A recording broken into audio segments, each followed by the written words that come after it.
All right, hello everyone. We're going to go ahead and we're going to start the first lecture of the semester. This first lecture is going to be about colonial labor in pre-revolutionary America.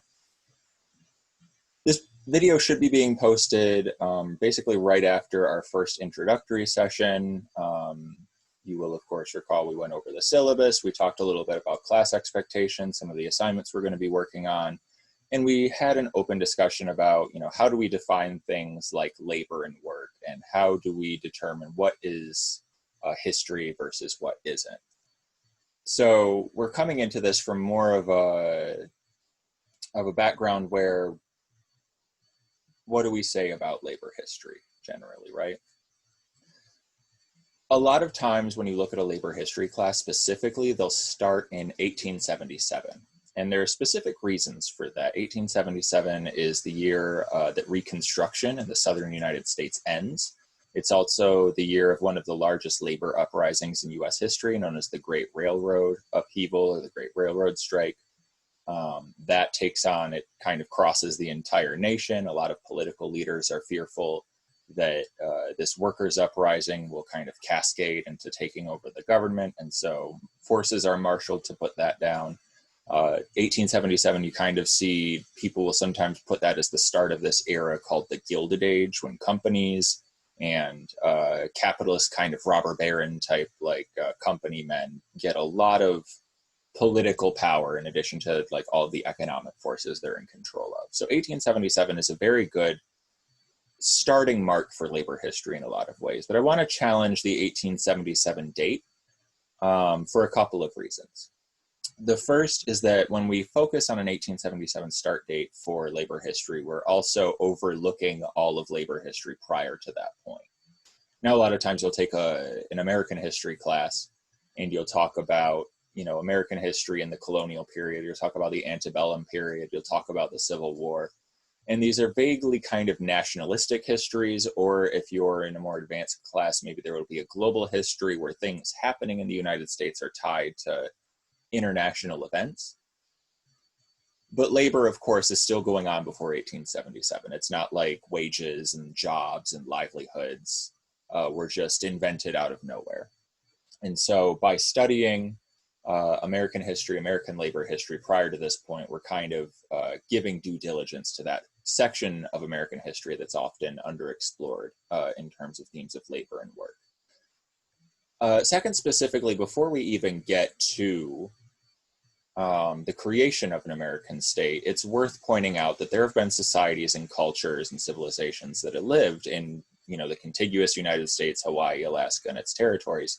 There have been people living in these regions for thousands of years, if not tens of thousands of years. And even if we're not starting in 1877, right? If we start at 1607 with this mythical founding of Jamestown as kind of like the start of colonization, we're still missing, the thousands of years prior to that point where people did in fact live in this land and they worked in this land and they have livelihoods.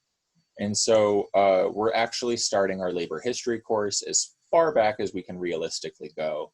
Granted, we're going to be covering a lot of ground and not a lot of time, but it's my intent that we talk about labor in pre-Columbian America as well as in a little bit in the colonial period specifically, before we jump into even, the creation of the United States or the articulation of the modern labor movement, that we start there and kind of recognize the fact that labor has been more of a timeless theme that we can explore anywhere we want to look at. At the start of every lecture, I'm going to recommend an additional reading. You don't have to read these texts at all. It's not required. It's not even extra credit. If you tell me, hey, I read this book that you recommended, I'll just be like, good job. I'm not going to assign you points values for doing that. But if we're talking about a specific subject that's interesting to you, I wanted to start these lectures letting you know that there are other reading suggestions.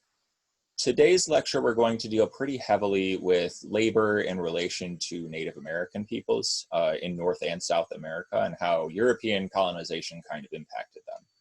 A lot of the sources that I'm going to be dealing with, a lot of the subjects we're going to be talking about, you can find in a lot of various collected sources, right? There's innumerable books about the Columbian Exchange, Pre-Columbian America. But this one specifically I figured was worth pointing out. It's Andre Resendez. He writes The Other Slavery, the uncovered story of Indian enslavement in America. And we're going to get a little bit more into what he contributes to historical discussion in this book. But essentially, the main argument is that enslavement, even before the arrival of African slaves to the colonies, enslavement was already a tried and true practice used against Native Americans, and it had pretty disastrous consequences. And so if the subject of American Indian enslavement or Native American enslavement, if this is a subject you want to learn more about, maybe something you hadn't been aware of, want to follow up on, this is just one book that is certainly worth your time. And so again, we're going to briefly double back to what makes history history, right? A lot of times when we discuss historical sources, when we talk about what makes history history, there's kind of this underwritten bias for documentation, right? You need to be able to find some sort of a ledger or some sort of record that verifies the historical events that you're talking about, that talks about and discusses them in kind of what's called a primary document. A primary document can be a newspaper, it can be a diary. If you go really far back into ancient world history, a primary document might be an obelisk or a stele, like where you carve laws, or even like receipt transactions into like stone tablets. You know, cuneiform is one of the earliest writing systems dating back to Mesopotamia about 6,000 years ago. A lot of times there's this pressure to limit your sources to written primary documents. And this kind of overlooks, first of all, societies that primarily use an oral tradition. That means you pass stories down verbally from grandparents and parents to children, or elders in a community to younger people in a community who will in turn pass those stories down. And because those aren't written documents, a lot of times they're dismissed in historical study is kind of like a myth, right? This is a creation story. This is just a legend. It's not really treated the same way. And there's certainly a reason for that, right? We want to be able to verify to some extent events that are recorded in history. We want to be able to cross-collaborate and point to multiple sources and say, well, this person said it happened, this person said it happened, so on and so forth. We can realistically surmise that with all these people writing that this happened, that it did in fact take place. But that doesn't mean that oral histories are without merit. And it certainly doesn't mean that people's groups, societies that don't practice writing, that might not have an established alphabet, does not mean that they don't record their own history and they don't have their own historical past that they pass down to one another, right? A good example of this that you might be familiar with is the Trojan War. The city of Troy was a city on the east coast of Turkey. It fought a war with a bunch of Greek city-states. It's kind of like the Iliad is an epic poem that kind of talks about it. And for a really long time, historians didn't believe that Troy existed. They didn't believe it was a real city. They couldn't find it anywhere. And they just kind of dismissed the Iliad, which is this very long poem, as just kind of a legend. Well, as it turns out, in the not too distant past, they found out the location of Troy. It's up near the Dardanelles, near Istanbul. So these oral histories do have merit, and recognizing and trying to uncover the histories of people who did not have any sort of written ability, that's work that needs to be done in history if we want a more full and holistic view of our past, right? If we want something more comprehensive and tied together.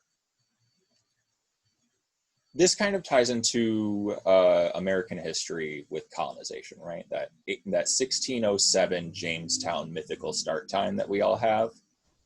That's when, at least in the American institutional memory, settlers came, they landed in Virginia and other parts of the original 13 colonies, and they started record keeping, right? They put it down these first permanent structures that they had built, and they recorded from there going forward. That's not entirely the picture, right? There were Native American bands, of course, like the Powhatan are pretty infamous in American history. as having been one of the first contacts with British colonists moving into the Chesapeake Bay region. And so, not the Chesapeake Bay region, they were the New England region. Correct me if I'm wrong. Anyway, uncovering those stories that are not written down also kind of, in a way, speaks truth to power, and it kind of challenges this dominant narrative that the continent was empty and just ripe for colonization, when there were, in fact, innumerable societies and civilizations here when Columbus, and then later on when English boats landed in the New World.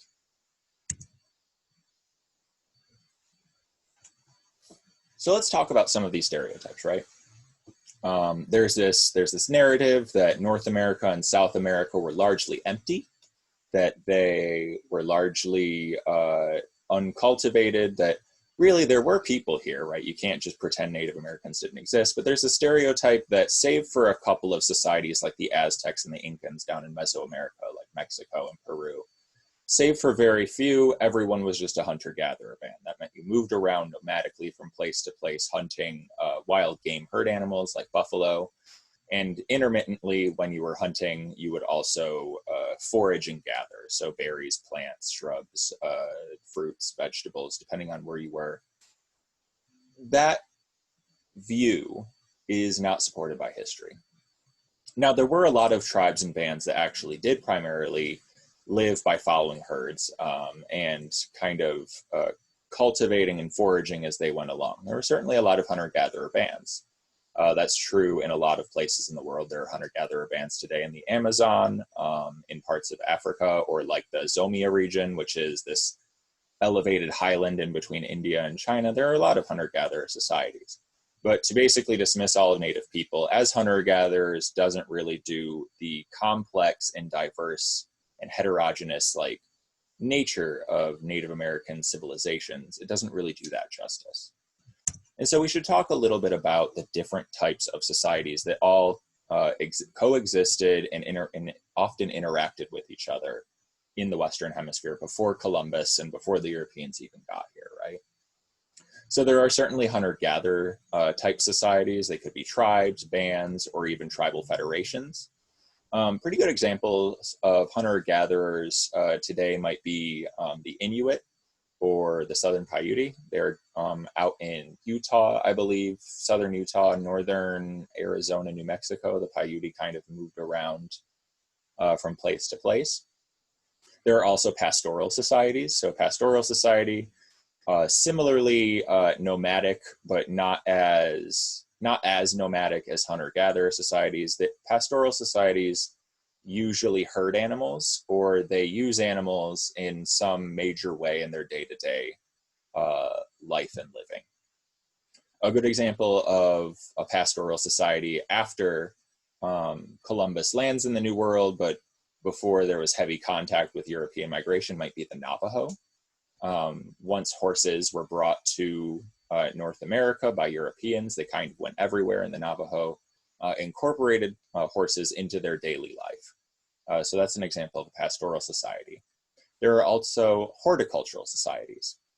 A horticultural society is basically a society that looks at plants and cultivates them with some sort of semi-regularity, but they don't necessarily, they aren't as sedentary as a fully agricultural society might be. So a horticultural society might forage, they might have small plots of farmland, but that doesn't necessarily mean that they are building all the time permanent structures and that they are establishing cities. Horticultural societies can still move around, but there is more complexity to social organization in a horticultural society than maybe a hunter-gatherer band would have. And then the last are agricultural societies, right? A lot of times, if a historian is talking about Native American groups in the New World, they'll point to the Aztecs and the Inca as agricultural societies. That basically means there's a great amount of planning going into agricultural cultivation. So you have specific skills assigned to growing crops, planting crops. There's like an administrative hierarchy to make sure that crops are rotated the correct way and that they're being that they're being harvested in due time. And there's even like, usually with agricultural societies, there's some form of taxation or control of food resources that enables surplus labor, right? So labor that isn't going directly into finding food, that supports surplus labor and other things. Once a society becomes agricultural, it's able to kind of increase its complexity, because the more productive the society is, the more food it can grow with a less amount of labor, the more people are basically fed and housed when they don't have to work themselves to do that. And that means they can focus on other tasks. So agricultural societies are all across the Americas, essentially, right? A lot of times, like I said, the Aztecs and the Inca are drummed out as like two leading examples. And within the United States territory, however, we have Cahokia. That was actually a massive permanent city in southern Illinois along the Mississippi River. It was part of the Mississippi culture. The Mississippi culture had a very far-reaching trade network. They had permanent structures and these massive earthen pyramids that we're pretty sure had some sort of religious value around them. And there's going to be pictures later on in the slide of what Cahokia kind of looked like. Other examples, of course, the Hopi. They are out west. The Cherokee, the Pueblo peoples. So down in Arizona, you had another kind of massive construction of cities that were kind of interlinked and trading with each other. There's a widespread system of agriculture in the American Southwest before changes in climate kind of made that system untenable. You also have the Seminole down from Florida and the southeastern United States. So there's a lot of examples of complex agricultural and horticultural societies. The stereotypes of Native Americans being only hunter-gatherer bands is ahistorical. Depending on how you like characterize it, it can also be incredibly offensive. So recognizing that Native American societies were incredibly heterogeneous and diverse and developed prior to the arrival of the Europeans is probably the first point that I would want to drive home in any of these lectures with you. Yes, so here is an example of an artist's rendition of Cahokia Mounds. Cahokia Mounds is in Illinois. It was one of these larger cities tied to the Mississippian culture. It was not the only city, but it is probably that burial mound there. You can still go and see it. It's very well preserved. It's probably one of the most well-preserved sites of the Mississippian culture. But this is just one example. This is a dwelling or a house for people in Cahokia. And this would be dating back to about 3,000 years ago, about 1000 BCE. I have the lettering there wrong. Very old. As you can see, permanent structures developed around agricultural systems of production. Here we have, this is specifically called the Cliff Palace. It's in Colorado. It's one of these sites from the Pueblo culture. The Pueblans basically would build cities into these massive cave structures or on top of mountains and plateaus is kind of a very good defensive position.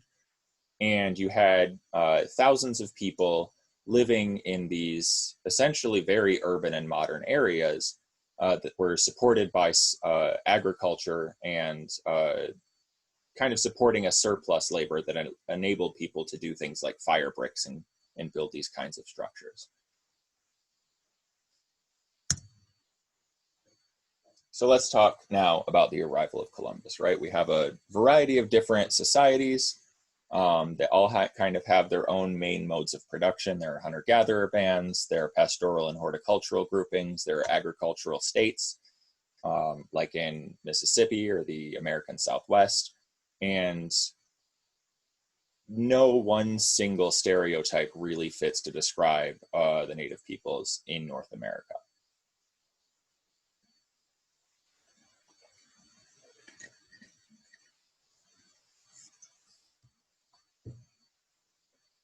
Now, Columbus arrived in the Western Hemisphere, made landfall in 1492. He actually lands on an island called Hispaniola. Hispaniola is two countries today. It's the island that's made up by Haiti and the Dominican Republic. He lands there first. On his second voyage, he actually lands in Puerto Rico, which is a U.S. territory. Makes Columbus semi-relevant here to U.S. history. Columbus's voyages also kind of served as this progenitor of later European trips to the Western Hemisphere, and so he's also worth studying in that regard. The first contact with Europeans was actually an incredibly disruptive and destructive experience for a lot of native peoples. First of all, you have a lot of plants and animals being brought from the Eastern Hemisphere to the Western Hemisphere. In exchange, plants and animals from the Western Hemisphere are taken back to the Eastern Hemisphere. A good example of these types of things might be pineapples, pumpkins, squash, tomatoes, tobacco, different types of sweet potatoes, turkeys. These are all sources of food in the Western Hemisphere that did not exist in the Eastern Hemisphere prior to this form of contact. This is called the Columbian Exchange, named after, of course, Columbus.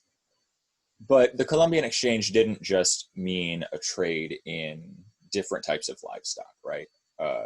Turkeys made it over to Europe and chickens made it over to North America.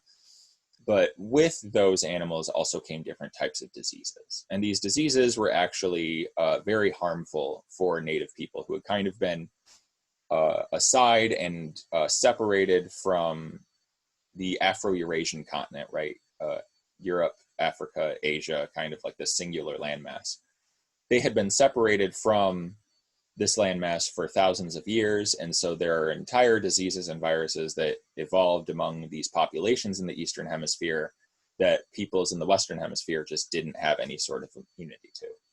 So eventually, as more and more ships continued to come from the Eastern Hemisphere to the West, they eventually brought diseases like cholera and smallpox, which were incredibly destructive and very costly for native societies.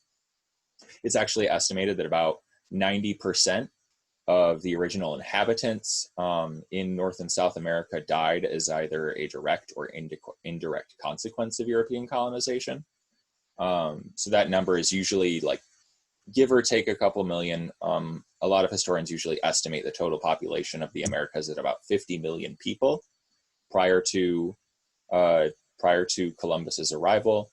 And over the next decades and centuries, 90% of that population is lost. And that's not necessarily because of just smallpox. This is another stereotype that I'd like to actually tackle with you. The conventional narrative usually goes that Spanish settlers arrived, they were quickly followed by the French and the Portuguese and the English and the Dutch and the Swedes and the Russians, etc. And that by virtue of them making it to the New World and bringing things like smallpox, these native populations were completely decimated. And Europeans were left with this very open continent in which they could just kind of move into. This isn't to say that smallpox and cholera and these types of diseases didn't cost an immense amount of lives, but the stereotype that it was only the disease is something that we should probably confront here. And in order to do that, I'd actually like to reference the Taino people of Puerto Rico. This is the island that Christopher Columbus landed on after his first voyage to Hispaniola. And the Taino people were more or less a horticultural society. They were spread throughout the Caribbean. They occupied a number of islands. So they lived on Hispaniola, they lived on Puerto Rico, they lived in parts of Cuba and the Bahamas, I believe. The Antilles, which are these islands north of South America, kind of. And when Columbus had arrived on these islands, he noticed specifically that some of the hierarchical leaders of these tribes and these bands had gold. Now, gold and silver, specifically gold and silver, was referred to as bullion by Spanish merchants. Gold and silver were incredibly lucrative commodities. Gold and silver are very malleable. They can be shaped into coins. They're also, gold and silver are commodities that were incredibly desirable in the world market. The European powers traded a lot with East Asian countries like India and China, and these economies over in East Asia were more or less self-sufficient. So they didn't need a lot of what the Europeans had, but they didn't have a lot of gold or silver. And so that was one of the few things that Europeans could trade for, things like dyes and spices and silks. So because of that value, because gold was worth so much, the Spanish had realized, hey, we might be able to make a lot of money here if gold is just easily available. We can move in and we can just have these native peoples find this gold for us, and we'll be rich. You may be familiar or not, if you aren't familiar with the fact, Columbus believed that he could circumnavigate the world and find new trade routes for Spain with China without having to go all the way around over this Afro-Eurasian continent, right? Which was, it had a number of states and kingdoms that were not necessarily friendly with these Christian European kingdoms. The Ottoman Empire in the Middle East would heavily tax trade going through its territory that made buying goods from China incredibly cost prohibitive. If you were to go north of the Ottoman Empire, there were a lot of different khanates that had kind of grew out of the original Mongol Empire, and they could give problems for travelers. So sailing around Africa was incredibly expensive and not always necessarily safe. Piracy was a big problem. And so Columbus, who was a very shrewd, capitalist kind of guy, looked at the world and he said, well, how about we just go further west and eventually we'll link up with the Eastern Hemisphere. He did not believe the Earth was flat. Actually, the circumference, the roundness, spherical shape of the Earth was common knowledge around the time of Columbus's voyages. But what he did wrong was he did not calculate the actual size of the Earth correctly. So when he thought he was going to be making landfall in East Asia, he was in fact, a couple thousand miles off, and he ends up landing in the Caribbean instead. So he can't trade for silk in the Caribbean. It's just not something that's being produced by the native peoples there. He can't trade for spices or dyes if they aren't growing there. And so he needs to find a way to make money to kind of pay for this very expensive voyage. And this is where this gold is actually incredibly important. Pretty shortly after Columbus lands on Puerto Rico, he starts basically forcing the native Taino people there to find gold for him.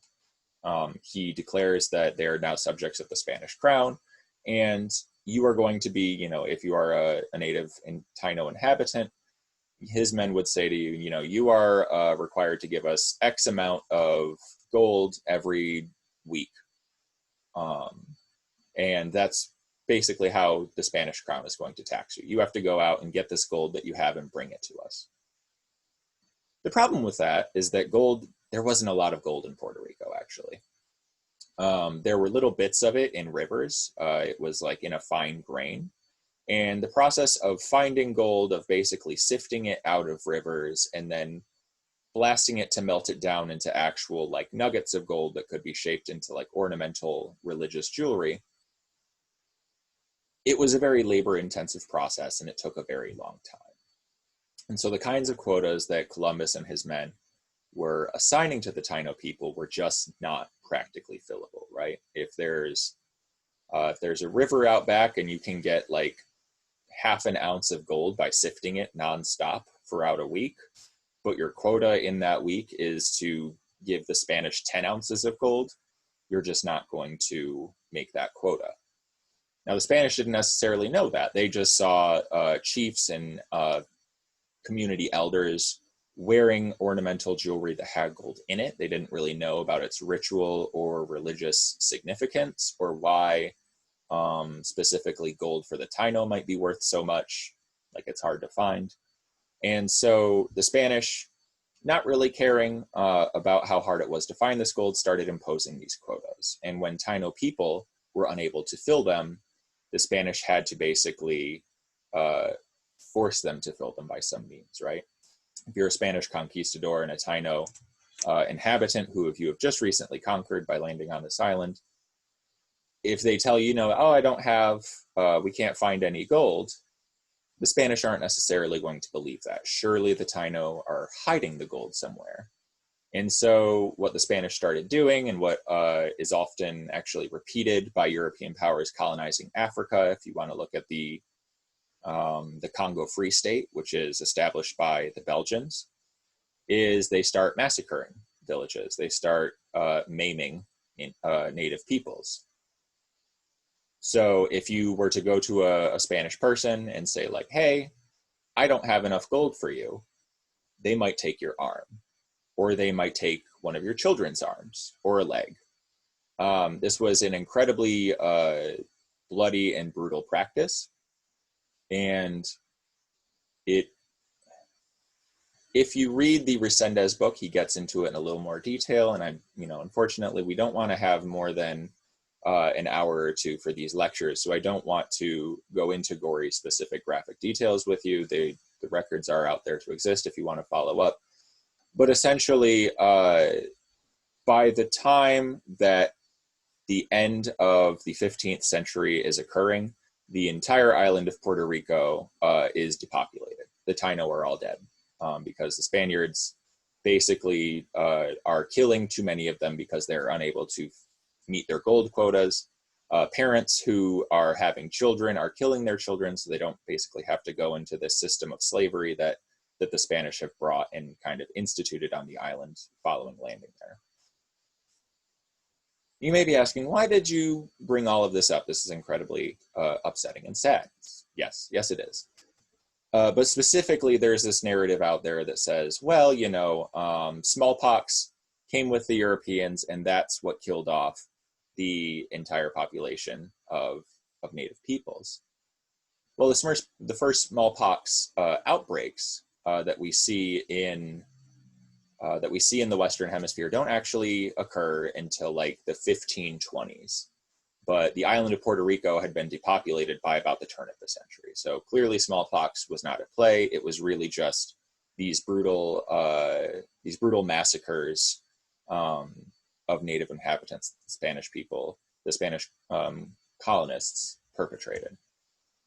So when people say that it was mostly a disease, take that kind of stereotype with a grain of salt, because just as much as there was disease coming with European explorers, there was also brutality coming with European enslavers and colonizers. You kind of see up here in the top right, this map here is kind of the approximate area of where the Taino peoples used to be. They are not there anymore, as far as I'm aware. There very well may be a couple hundred Taino people left, but I am unsure if that is the case or not. So what happens when an entire population is eradicated in a genocide of forced labor? Well, there's still actually gold in the hills of Hispaniola and Puerto Rico and Cuba and Jamaica and these other places, right? There is not enough to support the Spanish need for this gold, this demand, but it's still there, and the Spanish want it. And so basically what they start doing after these islands are depopulated is they start importing in other Native American laborers, right? So Puerto Rico does not have a population anymore, but as the Spanish Empire, we've established a few forts in Florida. We have a couple of forts in Mexico. We've just recently conquered the Aztecs, and so we have native inhabitants from other areas who we might have captured in wars, or we might have caught committing a crime, crimes they might not necessarily understand are crimes, for example. And so we'll take prisoners of war, we'll take regular prisoners of crimes, and we'll ship them to these islands where we are still unearthing gold. We're engaging in mining, and we're kind of smithing, so metallurgy, we're kind of like refining this gold. And so very quickly you have a funnel of native populations from the surrounding area being drawn into this the Spanish mining region. As Spanish conquests in Mexico and the Andes grow, this enterprise is going to become increasingly lucrative, right? So, you might find some flakes of gold in rivers in Puerto Rico. That might lead you to basically open up a couple of mines. You'll find some gold veins running through the earth there. But when the Spanish find all of the wealth that the Aztec Empire in Mexico and the Incan Empire running down the coast of Western South America, once they find those empires, specifically when they find things like Sierra de Potosi in South America, which is just flush with bullion, they kick this thing into overdrive. Depopulation, of course, increases along with it. Native Americans who are not only dying from being overworked or from being massacred, but are also, worth remembering, are also dying from pandemic diseases. As they continue to decrease in population, this is when European colonists begin to argue for importing slaves from Africa. Importing slaves from Africa had been resisted for about the first, on a mass scale, had been resisted for the first 50 to 100 years in the post-Columbian Western Hemisphere, because bringing them over was fairly expensive. There wasn't really a widespread system of trade in place yet. We'll get to that trade called the transatlantic slave trade in a little bit here. But there wasn't, so basically procuring slaves in Africa and bringing them across the Atlantic was incredibly expensive. The actual process of mining gold, going down into these mines that were not very well built, using tools that could blow up or maim workers.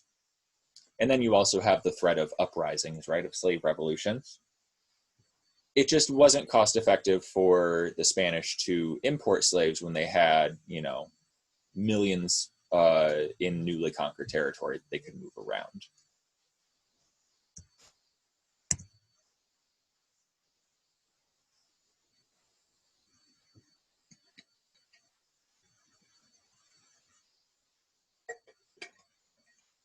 Sometimes I will get a little bit ahead of myself in some of these lectures. And so I'll articulate points in the next slide and get to the next slide. And I'll realize these are things that I've just said. But there are also usually some things that I don't say. So I like to go through and make sure that I've gotten everything. So once Native American peoples are depopulated and Europe kind of has to start importing slaves, they do so. This is kind of contingent on development of the colonies. So early mining settlements eventually give way to agricultural plantations, where mining and metallurgy is eventually, as the dominant form of production, is eventually supplanted by like plantation agriculture, right? So things that can't grow in Europe, like sugar, rice, tobacco, these like monoculture, single crop, just you grow as much of them as possible for export, these types of cash crops. Those eventually become more what these small islands start to focus on than only native gold production. Now, just because that Native American slaves and now African slaves aren't being sent uniformly into dangerous mines doesn't mean the slavers any easier. The growth and production and refining of sugarcane is an incredibly laborious process. It's a lot of hard work, and it's also incredibly dangerous, right? Basically, to turn sugarcane into actual sugar, you, in a sense, have to boil it down and pressure cook it until it becomes sugar or molasses. And you know anything about pressure cookers is that they are very dangerous if you don't know how to use them right. And so there are numerous historical accounts of Native American and African slaves being maimed or killed in accidental or just negligent workplace explosions or accidents. And so these sorts of things, these sorts of violations of safety, these accidents, they contribute just as much to a depopulation of African slaves. So African slaves are brought to the New World. and their death rates are sometimes just as high or at times even higher than their Native American counterparts.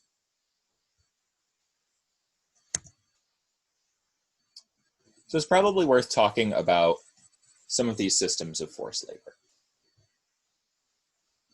Throughout history, unless a society is particularly brazen, slavery is not often articulated as slavery, right?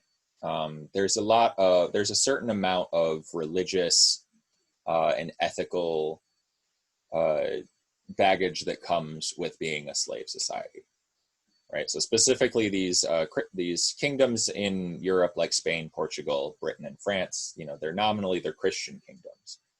But in the Bible, there's not a lot of kindness said toward the institution of slavery. It's generally viewed as an unchristian practice, and there are theological debates, there's theological arguments in place that say, hey, if you're a Christian and you are going to have slaves, your slaves cannot be Christian, right? And so it becomes valuable for the Spanish and other colonizers to say, well, what we're doing to Native and African peoples isn't slavery, it's something else, right?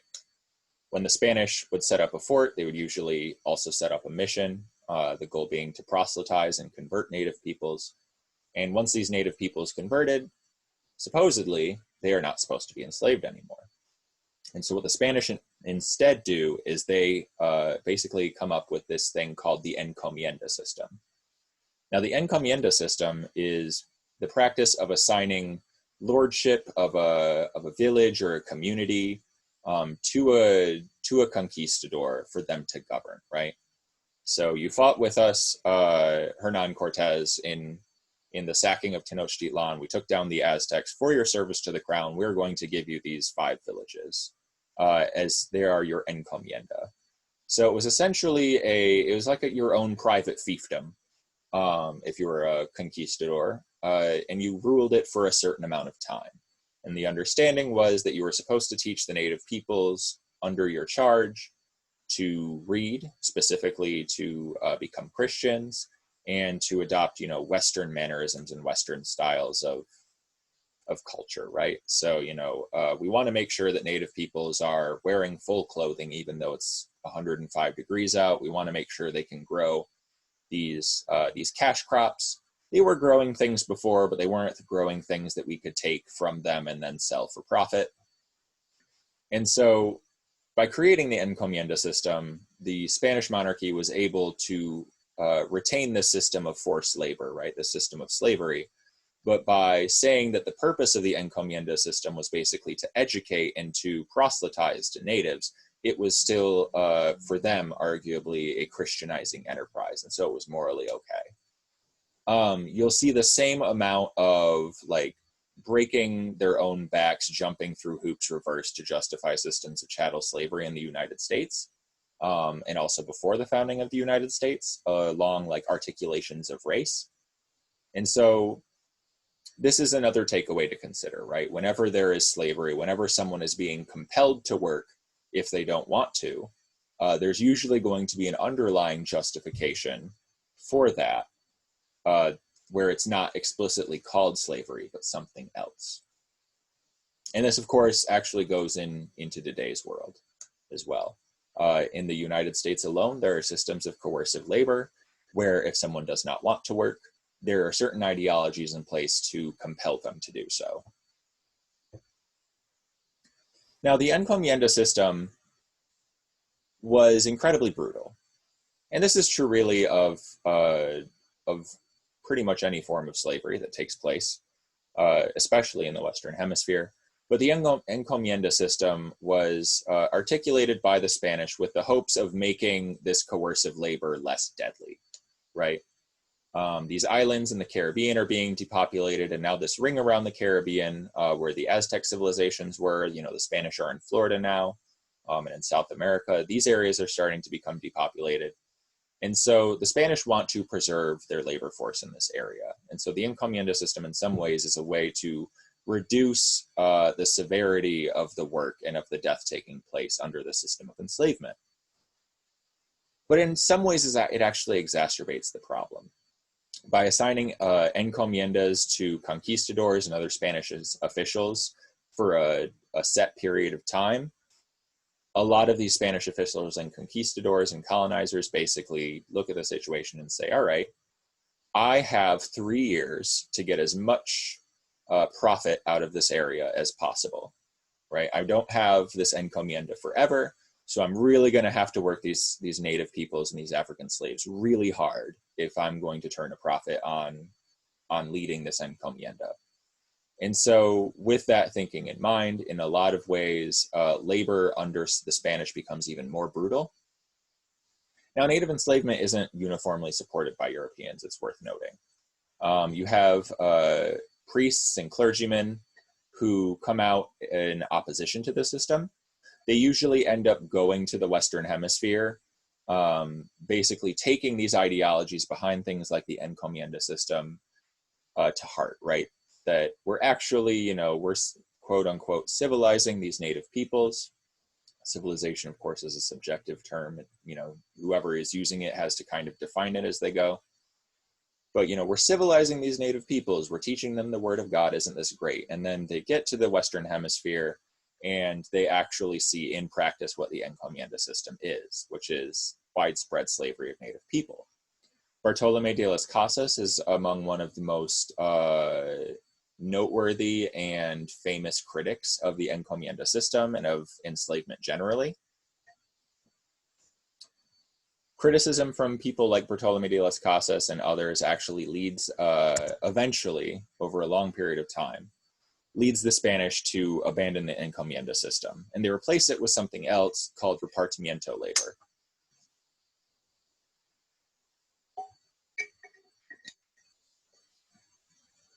I recognize that repartimiento and encomienda are not originally English terms. If I am mispronouncing them, I do apologize. But repartimiento labor largely replaced the practice of assigning encomiendas. Under repartimiento labor, the central government, the Spanish monarchy, was more tightly in control over how the work was done and who was assigned to work where. There are basically a number of safety and welfare precautions that were rolled out by the government that were selectively enforced, right? These colonies in the Western Hemisphere were months away of a voyage. If you were to take one of these galleons from Europe to the Western Hemisphere, it takes a couple weeks. It takes a couple weeks to get to the Western Hemisphere. Orders are not always as strictly followed as the king or queen of Spain would like. And so a lot of the safety measures that are supposed to go in place to protect some of these native peoples just aren't ever really enforced, right? Some of them include, hey, you can't have children working in your encomienda. They should be learning how to learn Christian values. Or if you're running one of these sites of production, we're not calling it an encomienda anymore, but if you're running one of these places like a mine or a plantation, you have to pay native workers, not much, but a little bit. You have to pay them a little bit of money. You have to not force pregnant women to work, or you can't kill native peoples for no reason anymore. This was actually a fairly bad problem in areas where the Spanish and the Portuguese, and to a lesser extent, not as widespread, but to a lesser extent with the French and the English, where they had colonized. A lot of times, military men and dogs would go, hunting, and they would hunt people for sport. So you can't do that. But again, how strictly these regulations were enforced is kind of, it depends on which source you're looking at. But repartimiento labor was eventually an attempt to replace this encomienda system.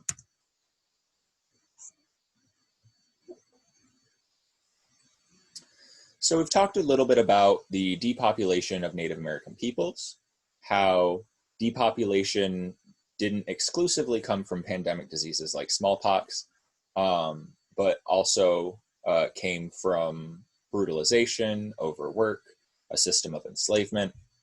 And then additionally, if you did have a disease like smallpox, and you might have actually recovered from it, right? That, you know, the fatality rate was not 100%. But if you came down with smallpox, but you are still forced to work in a mine, it is not likely that you will recover if you may have prior. So a lot of times these things are compounded.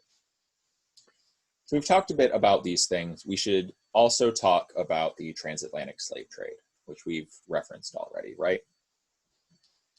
And I'm going to start off actually by saying that slaves have been in the Americas since Columbus came here.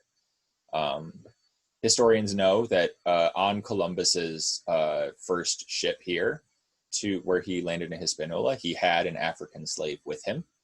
And truth be told, it's entirely possible that those African slaves may have set foot on the soil of the New World before Columbus ever did, right? You'd have to do certain things to get a landing party ready from a boat, and it's entirely possible that African slaves were doing that work, not Columbus himself. So it's entirely possible that they were here first. A lot of times in American history, we talk about 1619 as a start date for the history of slavery in the United States. But I want to challenge this date, just like I kind of want to challenge 1877 for labor history, or 1492 for the history of the Western Hemisphere generally. When we talk about 1619, this is the date that's commonly cited in historical narratives for when the first slaves arrived in Jamestown, which is this premier English settlement in Virginia, right? Tying 1619, tying the arrival of slavery to the Western Hemisphere to 1619, it definitely privileges this national narrative of American history as starting with Jamestown and growing from the 13 colonies, you know, this kind of the American pageant type of history that we all learn in elementary, middle, and high school. But slaves had been working and living in the Western Hemisphere for well over 100 years prior to that, right? I have a couple of examples. In 1586, Sir Francis Drake captures slaves from Spanish settlements in the Caribbean, and he brings them back to Roanoke. Roanoke was this original pre-Jamestown colony that mysteriously vanished. Increasingly, historians think they ran out of food and supplies and simply joined Native American tribes and bands in the area. So there were African slaves prior to 1619 living in the colony of Roanoke. In 1526, slaves formed part of an expedition to found an outpost in what is now South Carolina by the Spanish. They had forts in Florida, kind of all the way almost up into the Georgia area. They had forts out in Santa Fe and New Mexico, out into the American West, and they were kind of going up the Atlantic coast in what is today the 13 colonies, and they had brought slaves with them in that enterprise. The slaves actually launched a rebellion that year. It was in November, and it was ultimately unsuccessful. They did not overthrow the Spanish at that settlement, but it was so damaging that the Spanish were forced to abandon that colony the following year. And then even just 3 years before the 1619 date, in 1616, we have verifiable records where slaves we know slaves were already being forced to work in Caribbean colonies, working on plantations, right? So they're growing cash crops like sugar cane, or tobacco, or rice in some cases.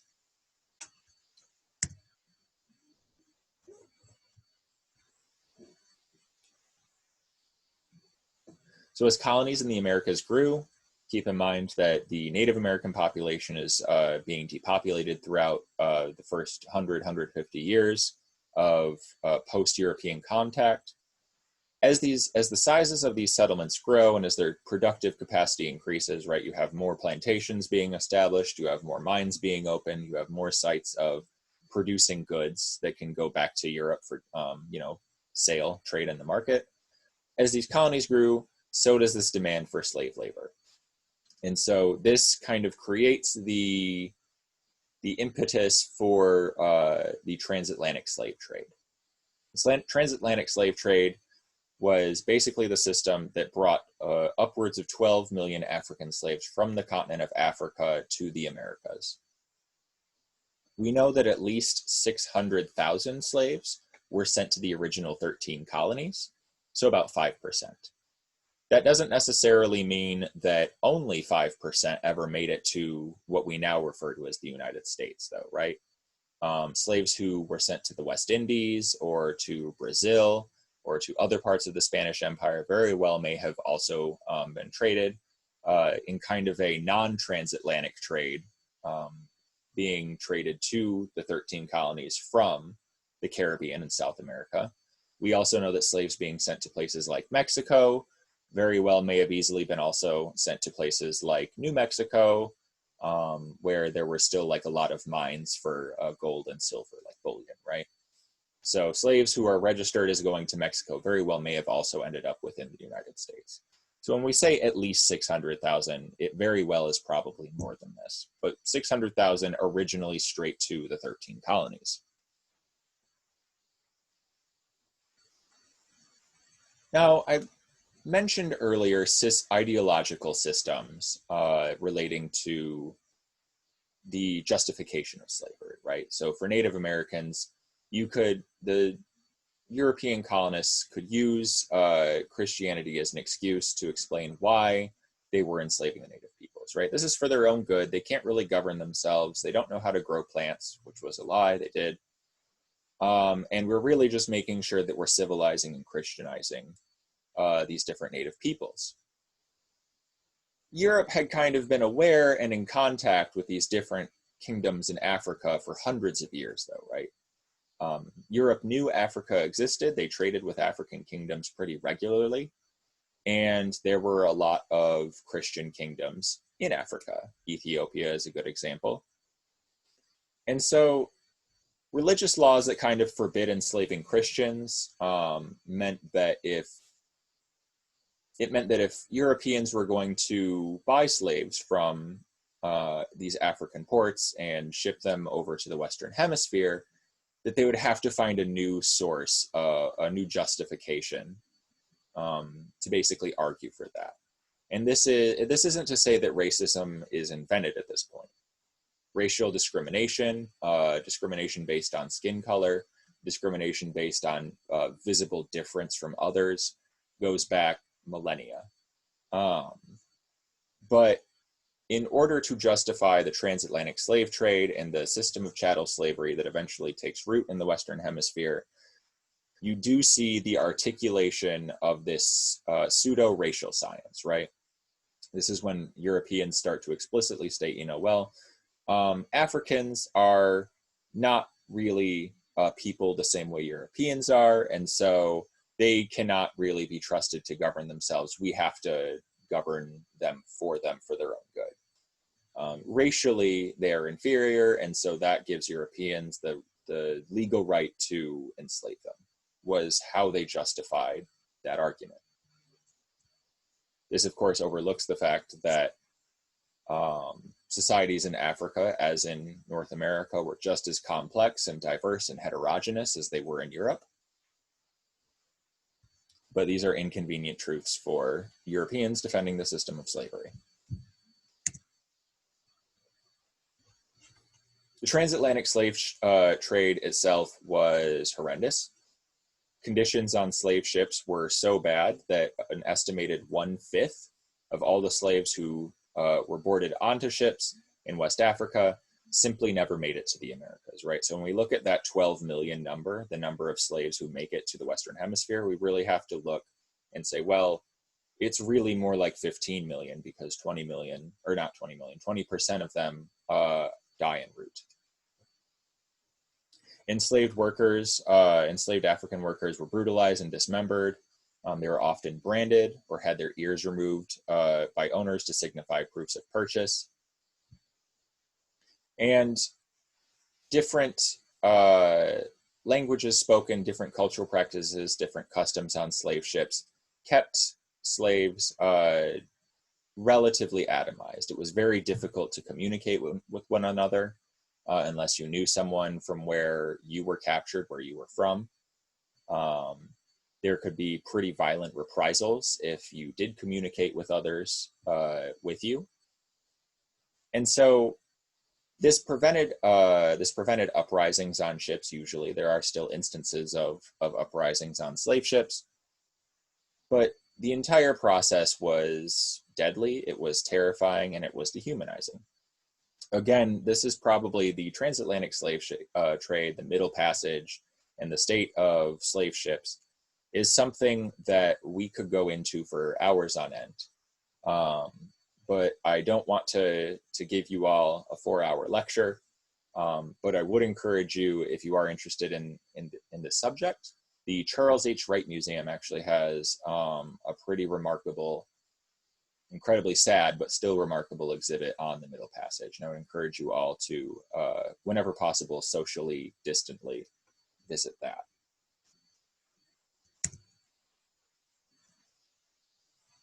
The transatlantic slave trade, in addition to bringing 12 million African slaves from Africa to the Western Hemisphere, also served to depopulate a lot of African kingdoms and republics the same way that Spanish colonization did for Native American societies in the Western Hemisphere. The slave trade depopulated some of Africa's most affluent regions, and many of them were specifically skilled workers who knew how to manage agriculture, who knew how to do things that were highly specialized in the agricultural process. And so the slave trade not only depopulated these areas, but it also stole some of their best minds and some of their most skilled workers.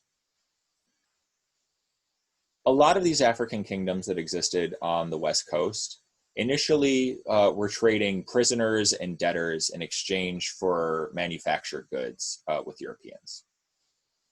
Slavery in Africa was not the same as slavery in the Western Hemisphere, right? The system in the Western Hemisphere we call chattel slavery.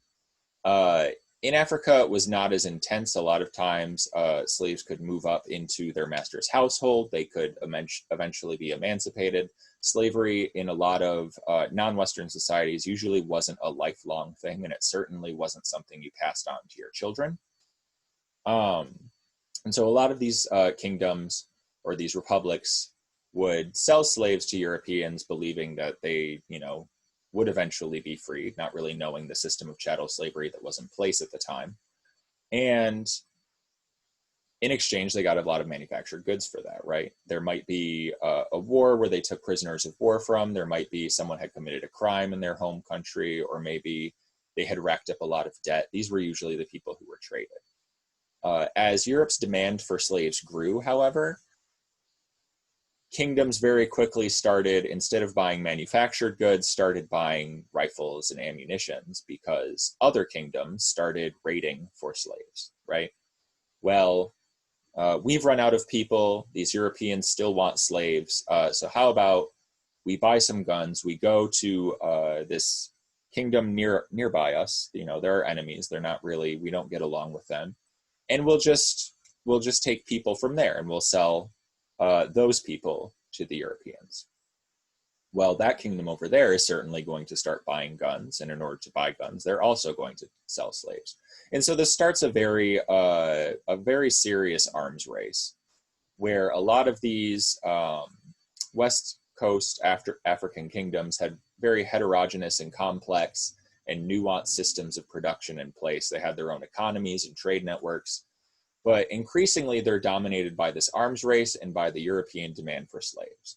So when the slave trade eventually is outlawed, a lot of these kingdoms, their economies just simply collapse. And when their economies collapse, they're also, remind you, they're depopulated. They lack a lot of the skilled workforce who had been sold off to Europeans. And so they're much weaker than they had been 100 or 200 years prior. And they fall very easily to European conquest for colonization. And that's the scramble for Africa that you see starting off in the 1800s is a direct consequence of the depopulation and the economic collapse of some of these older kingdoms.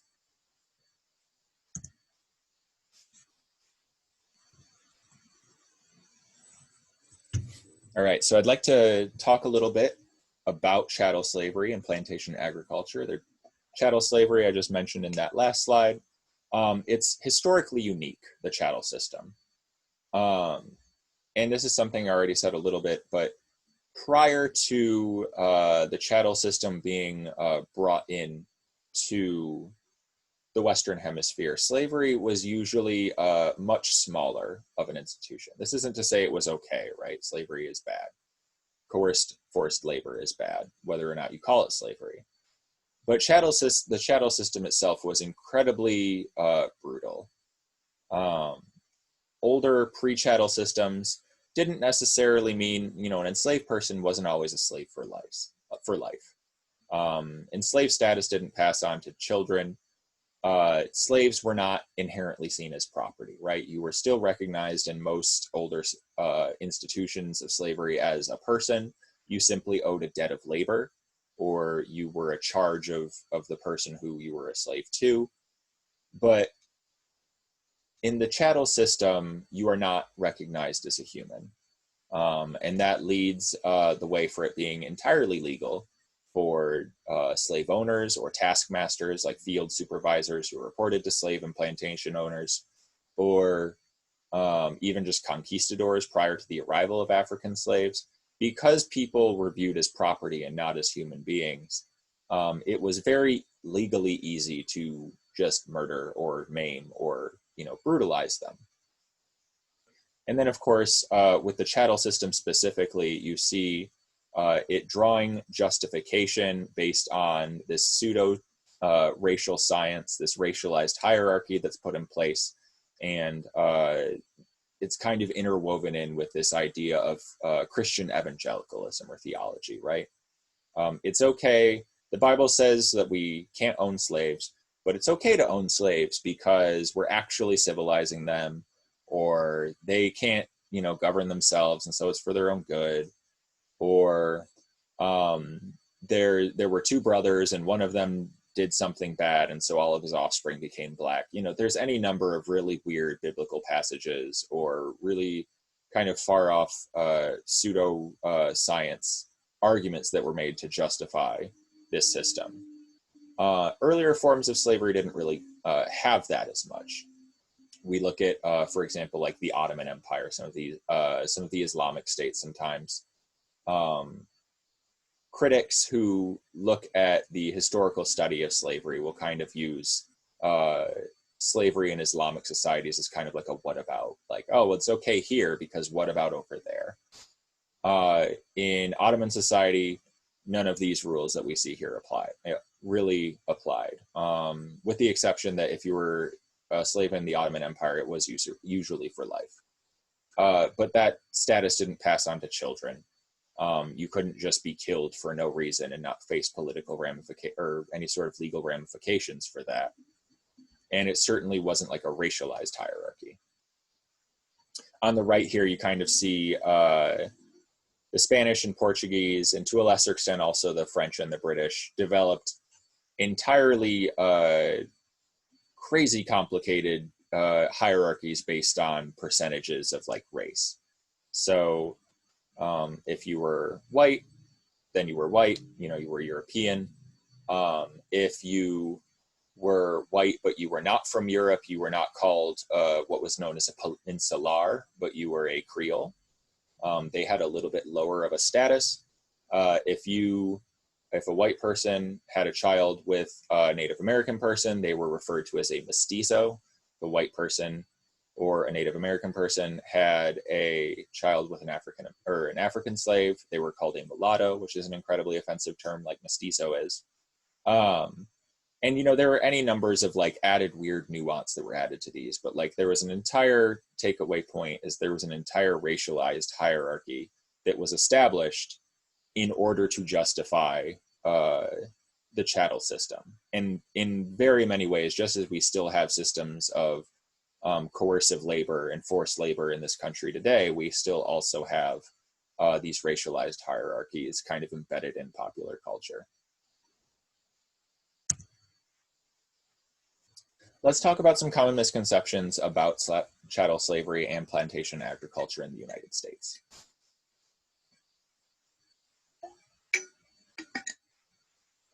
The first is that slavery did not just happen in the South. We see the 13 colonies here. Every single state in the original 13 colonies had slavery at some point in its history. If you really want to get into nuance and talk about like, well, what about Michigan and Ohio and some of these other territories that joined as free states after the creation of the United States? They never had slaves. Well, yes, they did. It was when they were a territory. There were slaves in all across the Midwest until the Northwest Ordinance of 1787 that made them free territories, but there were slaves there for sure.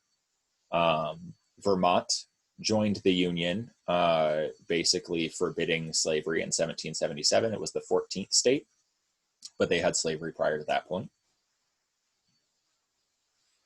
Slaves were not uniformly adult men. This is sometimes a stereotype or a mischaracterization that you'll see in some books on slavery. Slaves formed in entirely complex and heterogeneous communities, and they included women and children. And sometimes those slaves were combined into families. Sometimes that was because they wanted to be. Sometimes it was because masters ordered them to be. And masters could also break families apart at great hardship to mothers, fathers, and children. But a lot of times historians you'll see this claim, it's a little outdated now and it's been corrected with nuance, but you'll see this claim that, all of the slaves originally coming to the New World were men, which is actually untrue. And you'll find this out when you read Jennifer Morgan's book, but a lot of the slaves who were desirable for Europeans were actually women and children because they were less likely to rebel and because popular ideologies at the time just believed that women and children would be more suited toward domestic duties, right? And this isn't to say that women weren't working in agricultural fields. Also, they were. Again, when you're reading Jennifer Morgan's book, kind of look out for that. What kinds of stereotypes and mischaracterizations are used in defining women? How slave women themselves are defined by Europeans, and how that influences how much they have to do at work. It's not great. It's actually pretty horrible.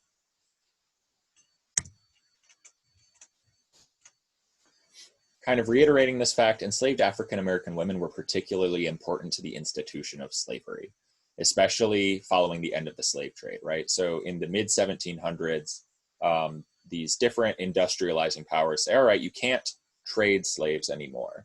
But that doesn't necessarily mean that they're outlawing slavery. And so for a lot of slaves, specifically African slave women, this becomes horrendous because women are specifically bred to produce the next generation of slaves. Their children are treated as property. And so when the slave trade ends, slavery doesn't end, it keeps going. And for women specifically, the task of not only maintaining the next or giving birth to the next generation of slaves, but also all of the reproductive labor that goes into feeding children, that goes into preparing food for husbands, that goes into childbearing and child welfare. All of this work is compounded and added to the slave work they already have to do in some of these plantations and agricultural productions and workshops. And so it is an incredibly disgusting amount of exploitation that goes on. The last thing I really want to, the last characterization I want to address is that oftentimes, especially in popular media, slave societies and slave experiences are often relegated to plantation work, right? This idea that slaves worked in the fields, that they picked agricultural produce, or they picked things like cotton is a big stereotype. Slaves occupied any number of positions as laborers, and they could be incredibly skilled laborers down to positions that relatively didn't require a lot of training or skill. And that really just depended on where slaves were sent. When slaves were first sold and brought to the New World, if they had a native skill with them, that could be put to work. Oftentimes, they would eventually be taught a skill. And so if a slave was sent to a plantation, they might be working in the fields, or they might be working in the household rearing children so that white mothers didn't have to do that. That wasn't necessarily an easier job, mind you, because when you were closer to your master, you were also much closer to their ire and their violence. But if a slave was sold to a workshop, they might be doing a very technical skill. They might be rolling cigars, they might be making shoes. So there's any number of things that slaves were kind of contingent on and forced to make. And it wasn't always just agricultural produce. It could be any number of things. That is also similarly important for today. Sometimes people will talk about human slavery today, and they assume that it is, very rural slavery in the third world where someone is compelled to help their master grow food. A lot of times slaves work in factories. They'll put suicide nets up outside of the factory so slaves can't jump off and kill themselves. And they produce things like iPhones or hoodies. So again, these are challenges that remain with us today, but there also is that historical specificity of the chattel system. A lot of times when we talk about institutions of coercive labor like slavery or encomienda, there's a silence, right? Historically, a lot of peoples who are subjected to this exploitation, their agency is never really recorded, right? We kind of have to piece together how African and Native American slaves lived their lives because they weren't able to write biographies, right? They weren't able to become emancipated and go and write a treatise on their experience. So piecing together how they lived can be incredibly hard. This is actually something that's going to come up in Jennifer Morgan's book. I keep referring to her work, but it is a pretty good book. It is difficult to get through at times, obviously, but it is a very stirring and powerful work. This historical overdependence, though, on these documented sources, right? These primary sources, this written word, kind of eschews instances of resistance, right? A lot of times slaves are looked on relatively passively. They're not treated as historical actors that take action into their own hands, but they're more people or even treated as objects where things are done to them. And that also is not really something that matches up with the historical truth of things. And we know that because there have been many, many, many slave revolts, not only in the United States, but throughout the history of the Western Hemisphere. You'll see a map on the right here is just an example. There's some of the larger ones are listed of major slave revolts that take place in American history, just that, not even 100 years after independence, but before the Emancipation Proclamation and the end of the Civil War in 1865, there's quite a few of them. And prior to independence, there were some, and outside of the territorial extent of the United States, there were some. So there were slave uprisings, and there were also other instances where slaves acted actively, right? They became historical actors of their own volition by doing things in contrast to what they were told to do. So how does someone resist chattel slavery? Well, they can engage in a work slowdown. That's when everyone kind of collectively agrees not to work too hard. Obviously, if a taskmaster is behind you, you would work harder while you were in eyesight, but everyone kind of collectively agrees that they're not going to rush pace. They're going to basically, in taking care of everyone, they're going to work slower to make sure no one falls behind and suffers punishment for that. There's also sabotage, right? You can have sabotage of tools or of the wider production process. You can't be told to go basically hoe dirt to plant seed if the hoe breaks. You also you can't do certain things if critical components of the productive process break apart, right? So if you are working on a sugar plantation and if you are refining sugarcane, if the oven you use to boil and kind of press this sugar cane cracks, that's part of the productive process that until that gets fixed, you can't really work on that task. So slope downs and sabotage are two ways to actively resist forced labor without actively engaging in a rebellion, which could, lead to one's death. There's also theft. If the owner of a plantation or plantation supervisors aren't providing workers with enough food, as is very often the case in colonial history, maybe one of the chickens on the plantation simply goes missing. There's actually, I don't remember if it was in Jennifer Morgan's book or if it was in a different text on slave life, but it was sometimes articulated where a slave said in so many words that, if I was someone's property, if I took a master's chicken out of the coop and I ate it, I wasn't actually stealing the chicken. I was simply moving the chicken from one repository to another, my stomach. So theft was something that could actively be used to maybe not resist forced labor, but make it more manageable for oneself, one's family, and one's community. Self-emancipation is another way to resist chattel slavery and plantation agriculture. Self-emancipation is basically the term that refers to a slave taking the decision to leave where they are being kept a slave and to try and find freedom elsewhere. So the Underground Railroad was a system of self-emancipation. And then, of course, we have these rebellions that you see here listed, just a couple of them on the right.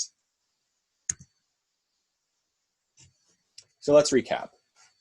Prior to European contact, the Americas were already the site of many complex and varied societies and cultures, and they were all maintained by specific processes of labor, right?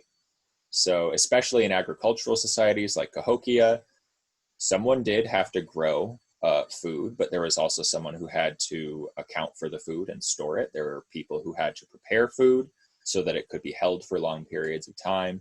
There were people who had to support the infrastructure around which food was grown.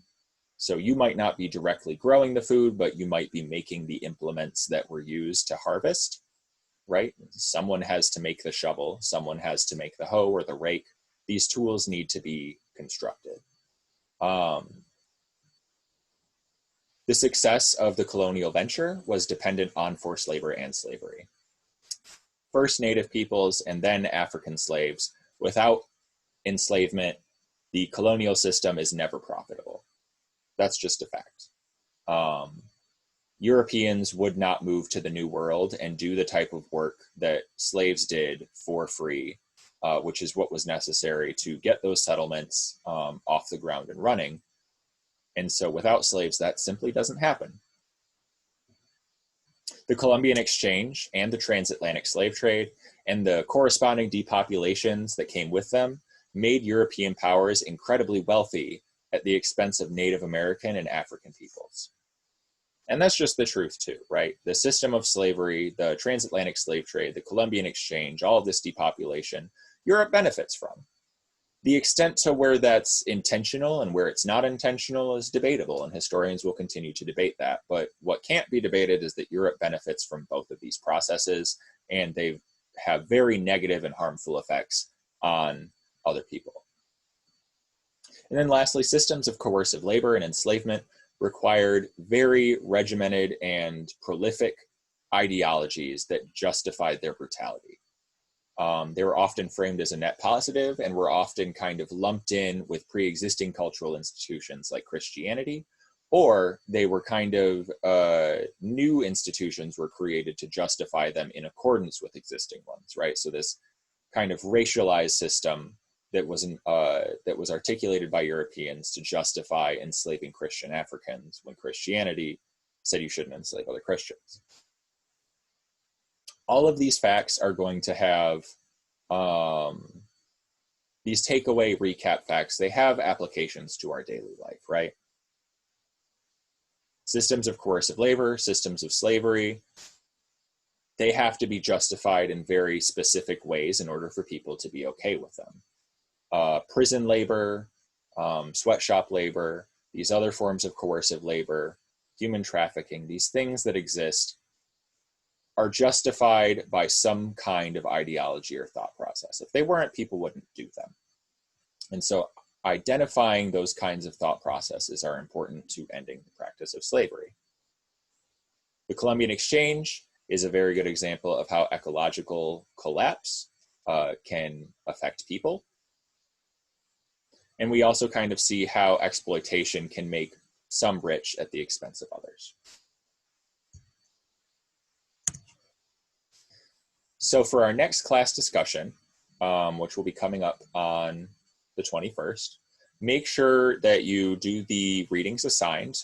Links to the PDFs will be available on the Canvas site. It's just the introduction and chapters 1 and 2 of Laboring Women, and also read the introductions for Rethinking the American Labor Movement and the 10 Strikes book. Second, make sure you email me your first, second, and third preferences for sessions where you want to present for the readings and take notes on. I just want a second and a third preference in case your first preference is already taken. Remember, this is going to be a first come, first place type of thing. So the sooner you can get me your preference, the sooner I can make sure you're on the list. And then lastly, don't forget to email me your responses for the introduction questionnaire, that little survey that is also available on Canvas there on the module for our first day, which is September 14th.